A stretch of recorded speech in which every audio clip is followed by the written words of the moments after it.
मध्य प्रदेश में कांग्रेस कमेटी का अब बढ़ता दिखाई दे रहा है पुरजोर। यहाँ हम आपको अवगत करा दें कि भारत जोड़ो यात्रा, हाथ से हाथ जोड़ो यात्रा एवं समाज जोड़ो यात्रा का अब शुरुआत हो चुकी है। इस पर लेकर जयसीराम बघेल एडवोकेट के माध्यम से आज प्रेस कॉन्फ्रेंस भी रखी गई है। भिंड 29 जनवरी 2023 को रविवार को उच्च विश्रामित गृह भिंड के मीटिंग हॉल में प्रेस कॉन्फ्रेंस का आयोजन किया गया था, जिसमें मध्य प्रदेश कांग्रेस कमेटी के महामंत्री जयसीराम बघेल एवं युवा बघेल पाल महासभा के प्रदेश अध्यक्ष रामशेष बघेल ने संयुक्त विज्ञप्ति में बताया है कि मध्य प्रदेश कांग्रेस कमेटी के अध्यक्ष एवं पूर्व मुख्यमंत्री माननीय कमलनाथ ने हाथ से हाथ जोड़ो यात्रा एवं कांग्रेस पार्टी में सभी समाजों को जोड़ने के लिए कार्यक्रम प्रारंभ कर दिए हैं। वहीं कांग्रेस के प्रभावी एवं उत्साही लोगों के माध्यम से विशेष समर्पित भी किया जा रहा है। वहीं कार्यकर्ताओं को यह जिम्मेदारी भी सौंप दी गई है। मध्य प्रदेश कांग्रेस समाज समन्वयक प्रकोष्ठ का गठन भी किया गया है, जिसमें अटेर क्षेत्र के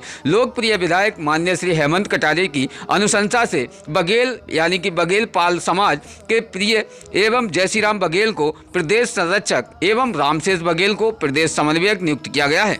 अपनी नियुक्ति पर प्रतिक्रिया व्यक्त करते हुए दोनों पदाधिकारियों ने बताया है कि भारतीय कांग्रेस के माननीय अध्यक्ष मालिका खड़के अर्जुन, भारतीय राष्ट्रीय कांग्रेस की पूर्व अध्यक्षा श्रीमती सोनिया गांधी एवं प्रदेश अध्यक्ष माननीय कमलनाथ जी की भावना के अनुरूप संपूर्ण मध्य प्रदेश में बघेल पाल समाज को संगठित कर कांग्रेस पार्टी की विचारधारा से जोड़ने एवं पाल समाज के संरक्षण के लिए कार्य करेंगे। वहीं अभी हाल में ग्राम उदोदपुरा थाना क्षेत्र जिला भिंड के अंतर्गत बघेल समाज की नाबालिग कन्या की हत्या भी की गई थी। वहीं जघन्य अपराध करने वाले हत्यारों को तुरंत पुलिस गिरफ्तार करे, इसके लिए सभी पत्रकारों से सहयोग के लिए प्रार्थना भी की है। वहीं प्रदेश में जंगल राज चल रहा है। आज जनता बेरोजगारी एवं महंगाई की मार से आर्थिक संकट में है। मध्य प्रदेश सरकार एवं केंद्र की सरकार जन समस्याओं के प्रति पूरी तरह लापरवाह है। भारतीय जनता पार्टी का एक सूत्रीय कार्यक्रम साम दाम दंड भेद की नीति से चुनाव जीतना है। वहीं मध्य प्रदेश सरकार पूरी तरह से कर्जे में डूबकर दिवालिया होने की स्थिति की ओर जा रही है, इसलिए शासकीय संपत्ति को बेचना प्रारंभ कर दिया गया है। भिंड इटावा रोड पर सिंचाई कॉलोनी की पूरी तरह किसी प्राइवेट कंपनी को बेच देने के बारे में आम जनता से भी चर्चा है। भिंड शहर में मेडिकल कॉलेज खोलने की मांग की और प्रदेश सरकार से कभी भी ध्यान नहीं दिया है। वहीं आम जनता सरकार की तानाशाही नीतियों से परेशान है। कांग्रेस पार्टी भारतीय जनता पार्टी की जन विरोधी नीतियों को जनता के सामने उजागर करने हेतु भारत जोड़ो यात्रा, हाथ से हाथ जोड़ो यात्रा एवं समाज जोड़ो यात्रा जैसे कार्यक्रम चलाकर जन जागृति पैदा कर रही है। जाति, धर्म, भाषा एवं क्षेत्रता से ऊपर उठकर अनैतिकता में एकता बनाए रखने के लिए संकल्पित है। कांग्रेस पार्टी प्रजातंत्र एवं संविधान की रक्षा हेतु सतर्क होकर प्रयासरत है। कांग्रेस पार्टी एक जन कल्याणकारी संस्था होकर जनहित में सत्ता पक्ष की जन विरोधी नीतियों के विरुद्ध सदैव संघर्ष करती रहेगी। ये बात जयसीराम बघेल एडवोकेट महामंत्री मध्य प्रदेश कांग्रेस कमेटी एवं प्रदेश संरक्षक मध्य प्रदेश कांग्रेस समाज समन्वयक प्रकोष्ठ के माध्यम से कही गई है। विशेष आगे देखते हैं विस्तार से इस खबर में, जहां हेमंत कटारे पूर्व अटेर विधायक भी यहां पर उपस्थित हुए और जिनसे खास चर्चा भी हुई है। विशेष ब्यूरो रिपोर्ट भिंड से इमरान अली खान।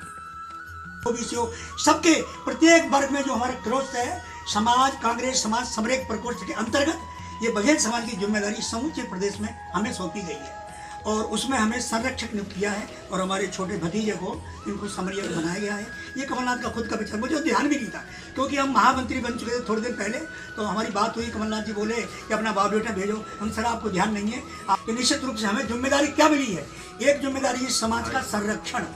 जैसा अभी दूध पाई घटना बताई, कुआरी लेटर के लिए बाहर गई थी। वैसे तो ये सरकार प्रयास कर रही है कि घर में लेटरिन बन चुकी है, समाज में समझा दी जाए, ये लिखा जाए, पत्रकार आप भी इसमें मदद करें कि कोई महिलाएं बाहर लेटना बंद कर दें, क्योंकि घटना इसी तरह हो जाती है। लेकिन कुआरी कन्या चली गई तो उसका सब मिला, आखिरकार कौन मार गया, कैसे मरी, समझ में नहीं आती। इसके अलावा और देखिए, इस भारतीय जनता पार्टी सरकार की आपको बात बता दें, ये तो दिवालिया हो गई है।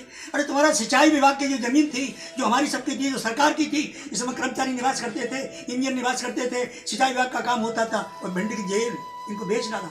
प्राइवेट कंपनियों को भिंड बिकना शुरू हो गया। अभी सुना करते थे कि हबीबगंज का क्षेत्र का है, वो बिका है, ताजमहल बिका है, किला बिका है, लेकिन अब तो भिंड में ही शुरुआत हो गई। तो मेरा कहना जो है, कांग्रेस पार्टी मुख्य विपक्ष में है। हमारा कर्तव्य है कि जन विरोधी जो नीतियाँ हैं, क्योंकि कांग्रेस कोई पार्टी मत मानो, एक जन कल्याणकारी संस्था है। सब धर्मों को, सब वर्गों को, सब जातियों को, समूचे हिंदुस्तान को लेके अपने आप में चल रही है। हमने जोखिम उठाई है, हम हारे हैं, लेकिन नहीं तो आपको ध्यान होगा, इंदिरा जी जो है नसबंदी की विजय चुनाव में हारी, लेकिन हमारी नीति की विजय हुई। आज हर एक नौजवान अस्पताल पहुंचता है 2 बच्चे के बाद, हमारी नीतियों की विजय होगी। तो कांग्रेस पार्टी अपनी नीतियों पर चलती है, सत्ता के लिए लोल नहीं है। और इनका एक सूत्री कार्यक्रम है भाजपा का, क्या?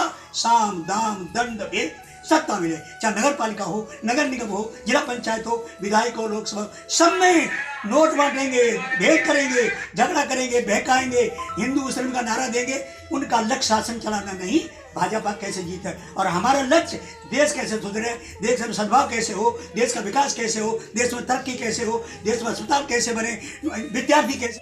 तो कहने का अर्थ ये है, अन्याय खिलाफ बोले हमें कभी डर नहीं। क्या आपके माध्यम से सर्व समाज का मुद्दा उठाया जाएगा? हाँ, सर्व समाज का उठाए, सर्व समाज का नहीं, किसी का प्रति अन्याय हो, ये टू वाल्मीकि से लेकर ब्राह्मण तक अन्याय होगा, हमें पता चलेगा, हम खिलाफ में बोलेंगे। बिल्कुल उठाइए हमारी कांग्रेस।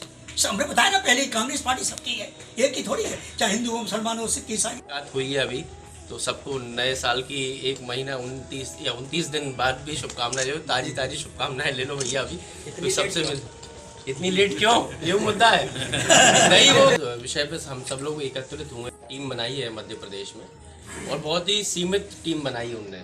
हर जिले से सिर्फ 1 या 2 ही लोगों को अपने साथ लिया है, और ऐसे लोगों को लिया है जो कि बहुत सीनियर है, मतलब विधायक से भी सीनियर लेवल के लोग जो हैं, जो उनके साथ काम कर सकते हैं और पूरे प्रदेश में जो वर्चस्व रखते हैं, ऐसे लोगों को उनने अपने साथ जुड़ा है। और निश्चित रूप से जय श्री राम बघेल जी कोई मात्र जिले या सब विधानसभा के लीडर नहीं है, पूरे संभाग में, प्रदेश में इनके नाम का असर है। और सिर्फ एक समाज विशेष में नहीं, आप सोचो कि पाल समाज में ही, बल्कि कोई पिछड़े वर्ग का हो तो इनको हमेशा याद करेगा। विशेष रूप से पिछड़े वर्ग के लीडर हैं, हम इनको मानते हैं, और पूरा प्रदेश की जनता मानती है। स्वयं कमलनाथ जी ने इसलिए इनको अपने साथ जोड़ा, तो मैं उनको पुनः बधाई देना चाहूँगा। मेरे रामशेष बघेल जी, इनको भी बड़ी प्रदेश की जिम्मेदारी दी गई है। पहले ये भी टीम में महामंत्री थे, अब उससे भी बड़ी जिम्मेदारी इनको दी गई है, और पूरे प्रदेश भर में इनको भी भ्रमण के लिए जिम्मेदारियां हैं। बाकी सभी लोग जो बैठे हैं सब, आज विशेष रूप से इन लोगों को अभी जिम्मेदारी ताज़ी मिली है, तो इनको मैं बधाई दे रहा हूँ। विश्वास जताए, उस विश्वास पे ये खरे उतर के कांग्रेस को मजबूत भी करेंगे, और भारतीय जनता पार्टी का जो झूठा मुखौटा है, जिसको ओढ़कर चाहे वो जातिवाद की राजनीति कर रही हो या धर्म विरोध, धर्मों को बांटने की राजनीति चल रही हो, उसको उजागर करेंगे। और पिछली बार जैसे कांग्रेस की सरकार बनी थी तो कुछ आंकड़े कम रहे थे, मतलब नज़दीक से हम लोगों का बहुमत था, लेकिन वो बहुत कम विधायकों के आंकड़ा कम था। तो इस बार निश्चित रूप से हमें पूरी आशा है कि बीजेपी शायद 50 सीट के आसपास ही पूरे प्रदेश में सिमट जाए, और कांग्रेस का बहुत स्पष्ट बहुमत आएगा। इस आशा के साथ हम सब लोग कार्य कर रहे हैं, और मैं फिर से बधाई दूंगा इन लोगों को, और इनसे आशा है कि ये सब लोग काम करेंगे, पूरे प्रदेश में कांग्रेस को मजबूत करेंगे। इस समाज में एक उदोदपुरा पर एक नई युवती का एक हत्या हुई है, जिसका सब खेत में मिला है। अभी तक उसके विषय पर कोई जांच पड़ताल पुलिस भी नहीं कर पाई है, इस पर क्या कहना है आपका? मैं उदोदपुरा गया था, मैं स्वयं भी गया। जैसे ही मुझे घटना का पता लगा, उसी दिन जैसे मेरे पास फ़ोन आया, उसी दिन मैं रात को ही वहाँ पे 8 बजे पहुँच गया था उदोदपुरा गाँव में। लगभग 1.5 घंटा मैं वहाँ पे समय भी दिया, और परिवार में मैंने हर व्यक्ति से बात करी, बड़े से, बच्ची से, उसकी बहन से, उसकी माताजी, सबसे मैंने बात करी, और सबसे 1 to 1 पूछा। मैंने कहा किसी पे आपको शंका है, किसी पे आपको कोई ऐसी बात लग रही है, कोई शक लग रहा है? तो अभी तक तो उन्होंने कुछ भी, मैं अपने नंबर भी उनको देके आया। मैंने कहा आपको कोई भी बात ऐसी लगे कि आप पुलिस से या कहने में या किसी से कहने में डरो, तो आप मुझे व्यक्तिगत रूप से फ़ोन पे या मिल करके आप मुझे बता सकते हैं। अभी तक उनके द्वारा तो कोई भी चीज़ ऐसी क्लू मिली नहीं है, और निश्चित रूप से अभी तक मैं मानूंगा कि पुलिस की और बीजेपी सरकार में गुंडों का आत्मबल बढ़ा हुआ है, और कहीं ना कहीं पुलिस जो है इस मोर्चे पे फेल साबित हुई है, भिंड पुलिस, और आरोपी का कोई सुराग नहीं लगा पा रही है, और या फिर आरोपी को बचाया जा रहा हो या मुझे नहीं, मैं इस बात को स्पष्ट नहीं कह सकता। लेकिन भारतीय जनता पार्टी की सरकार में गुंडों का मनोबल बढ़ा हुआ है। दोपहर 2 बजे एक छोटी सी बच्ची की जाके हत्या करने का हौसला रखते हैं अगर गुंडे इस सरकार में, तो सरकार को यहाँ रहने लायक नहीं माना जा सकता। और भिंड पुलिस यदि उनको ट्रैक नहीं कर पा रही है, तो निश्चित ही रूप से कि मैं मानता हूँ कि भिंड पुलिस फिर इस योग्य नहीं है, तो वहाँ पे कोई योग्य अधिकारियों को लाया जाना चाहिए। अगर मेरे व्यक्तिगत राय पूछी जाए तो शिवराज सिंह चौहान जी का कद उनके सामने इतना छोटा है, उमा भारती जी का कद इतना बड़ा है। तो जब इतनी बड़ी नेता, विश्व की सबसे बड़ी पार्टी बोलने वाली जो भारतीय जनता पार्टी है, उसके अंदर बैठ के आरोप लगा रही हैं और कोई बात कह रही हैं जो कि समाज हित में है, अगर वो शराब नीति के खिलाफ है तो उसमें गलत क्या है?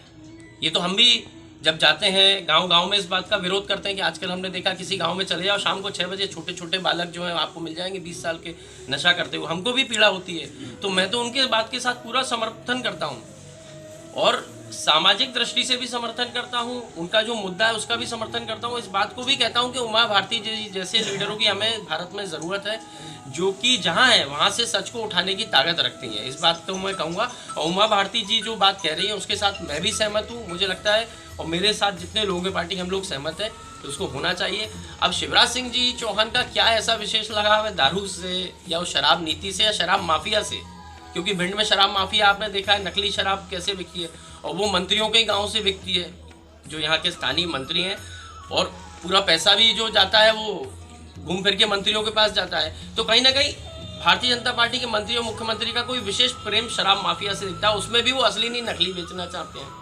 तो इसलिए शायद उमा जी का दर्द झलका होगा जब लोग मरते हैं नकली शराब पी करके या घर बर्बाद होते हैं शराब के कारण, तो किसी भी महिला का दर्द क्यों न झलकेगा, क्योंकि महिला सबसे ज़्यादा इस पीड़ा को झेलती है। तो मैं समझता हूँ कि उनका मुद्दा बहुत जायज़ है और इस बात पे सरकार को विचार करना चाहिए। और मैं तो न्योता देता हूँ उमा भारती जी को, अनुभवी लीडर है और निश्चित रूप से कमलनाथ जी से आप कोई बात करेंगे तो वो झूठा वचन भी नहीं देते, मुख्यमंत्री जी जो शिवराज जी उनकी तरह, तो आपके वचन भी यहाँ पे पूरे किए जाएंगे। तो मेरा तो न्योता, मैं बहुत छोटा हूँ उनके सामने, मेरे लिए बड़ी बुआ समान है, तो मैं तो हाथ जोड़ के उनको न्योता दूंगा। अगर यदि आना चाहेंगी तो सह सम्मान जो है मैं फूल बिछा के उनको लेके आऊँगा उधर से। तो क्या आगामी विधान जीत करके आए जो पिछली बार नहीं जीत पाए थे, तो ये मेरा काम रहेगा और मैं जो करता हूँ मैं खुल के करता हूँ।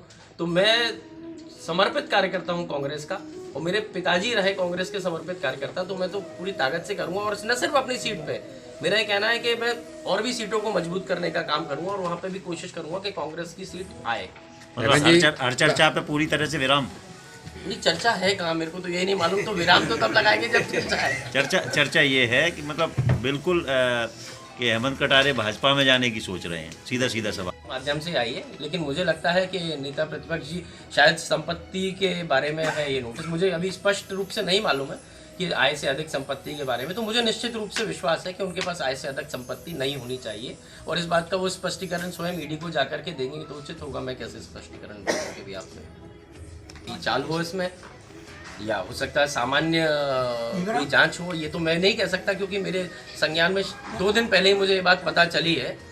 लेकिन यदि उसमें कुछ होगा नहीं, दूध का दूध पानी का पानी हो जाएगा, अपना जवाब प्रस्तुत करेंगे। और ईडी भाई कोई निराधार, तो जैसे मेरे पे भी आरोप लगे उसकी जांच हुई, जांच में जो आया वो सामने आ जाता, तो मेरा भी वही सोचना है कि कोई भी जो भी प्रताड़ित करे या कुछ भी हो, लेकिन सच तो सामने आता ही है, तो जो चीज़ होगी वो ऑटोमेटिकली सामने आ जाएगी ईडी अगर कोई जांच नहीं किया जा सकता कि इसी समय पे इतने बजे खत्म, क्योंकि लाखों लोग हैं उनकी सुरक्षा में। लेकिन जहाँ तक सुरक्षा में चूक का मुद्दा है, ये मुद्दा इसलिए महत्वपूर्ण है, इसलिए गंभीर है, जैसे ही भाजपा की सरकार बनती है तो सबसे पहला काम वो क्या करते हैं, ना कोई किसानों के हित में फैसला करते हैं, ना कोई विकास का फैसला करते हैं, वो राहुल जी और सोनिया जी की सुरक्षा को हटाते हैं, सबसे पहले उसको कम करते हैं। दूसरी चीज, जब प्रधानमंत्री जी जाते हैं पंजाब तो वो अपनी सुरक्षा का मुद्दा बनाते हैं, जबकि सुरक्षा खुद उनके ही हाथ में होती है, वो प्रधानमंत्री हैं, वो अपनी सुरक्षा का मुद्दा बना के उसको वोट बैंक में तब्दील करने की कोशिश करते हैं। और एक व्यक्ति जो बीच जनता में घूम रहा है, उनकी सुरक्षा को आप उनको सही सुरक्षा नहीं प्रदान कर रहे हैं, तो मुझे लगता है ये कहीं ना कहीं चाहते हैं कि इस तरह की कोई घटना देश में फिर से घटित हो, जिससे कि कोई पोलराइजेशन हो, जिसका लाभ भारतीय जनता पार्टी उठा सके। लेकिन होता क्या है, जब मैंने एक चीज़ देखी है, जब कोई जनसेवक निकल पड़ता है अपनी राह पे तो उसकी सुरक्षा ईश्वर करता है और जनता करती है। तो मुझे लगता है उसकी हम परवाह किए बिना हमारी पार्टी और हमारी पार्टी का नेतृत्व आगे बढ़ चुका है। लेकिन भारतीय जनता पार्टी को इस बात के लिए शर्म आनी चाहिए और विचार करना चाहिए कि इतने बड़े लीडर हैं, जब बीजेपी के बड़े लीडर थे विपक्ष में, तब कांग्रेस ने हमेशा उनको जैसी उन्होंने चाहिए वैसी सुरक्षा प्रदान करी। तो आज इसमें उनका क्या जा रहा है, ये नैतिक धर्म है और इसमें करने में कोई चीज़, वो देश के जो है पूंजी है ये लोग, तो उनको सुरक्षा दी जानी चाहिए और सुरक्षा में निश्चित रूप से चूक हुई है, इसकी जांच होनी चाहिए और आगे इसका सुधार भी होना चाहिए। रोज़ ताज़ा खबरें देखने के लिए हमारा चैनल DVC 24 न्यूज़ को सब्सक्राइब करें, साथ ही बेल आइकन भी दबाएं।